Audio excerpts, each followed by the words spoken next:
Hey guys, Dave Keller with Market Misbehavior down in Houston, Texas this week. Spoke with the local CMT chapter last night. Now I'm headed up to College Station to speak at the Texas A&M University Mays Business School, speak to a class and then do some board meetings there today. Then back home on Friday.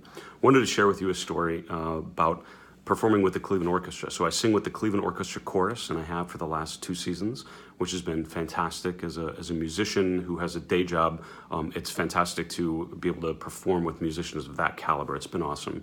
Last season we had an interesting concert that we were performing Haydn's The Seasons, which, if you know your classical music, is a beautiful big choral piece, big orchestra, really nice. But we show up for the dress rehearsal, and 2 of the soloists were kind of backing off, kind of singing less than normal, which doesn't usually happen. That's usually a full go. Didn't think much of it, and then we show up for the performance the next night, get a text on the way there that says 2 of the soloists have called in sick at the last minute, so we're figuring out what to do.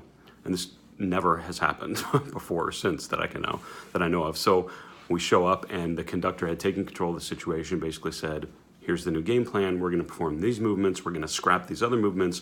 I'm going to, weigh in with commentary at some of these points to give the audience some further context behind the music. So with no rehearsal of this new way of doing things, and we're all scrambling, writing notes in our music where to cut to, and we're cutting whole sections and everything. We, go up there for the performance, and it came out gorgeously. It was awesome. The music was really good. But it was also one of my favorite musical experiences because you had the chance to hear from a world-renowned conductor talking more in depth about the music than you ever normally would get.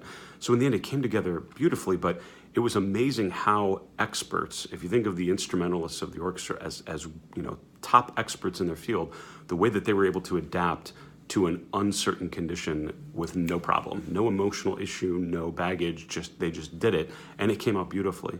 So that whole experience of how that concert came together because of in an uncertain condition was a lesson in leadership. It was a lesson in creativity, and it was also a lesson in adaptability. So in terms of creativity, it was amazing how the conductor just took control of it, didn't get freaked out about it, but basically took control, led the group. Creativity in that he was able to, come up with a creative solution to the problem, was able to fix things very easily, and come up with a new way to make, really good music with the capabilities that we had there. But it was most importantly in a lesson in adaptability, and the fact that an expert should be able to adapt to when conditions are different. And I think there's great investment lessons right in that story. If you think about it, compare yourself as an investment expert with the instrumentalists of the orchestra, right?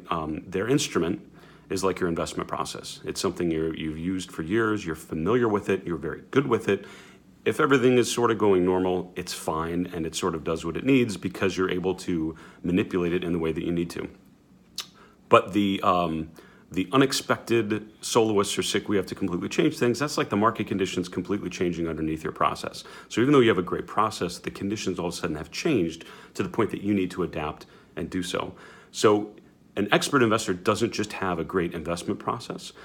They're able to adapt that process to changing market conditions and have an awareness of what's happening around them to know when they need to adapt. If thinking about your investment process, if you're looking for techniques to improve your process and think about how behavioral finance can help you identify some potential weaknesses, I hope you'll check out my blog, marketmisbehavior.com. Thanks so much.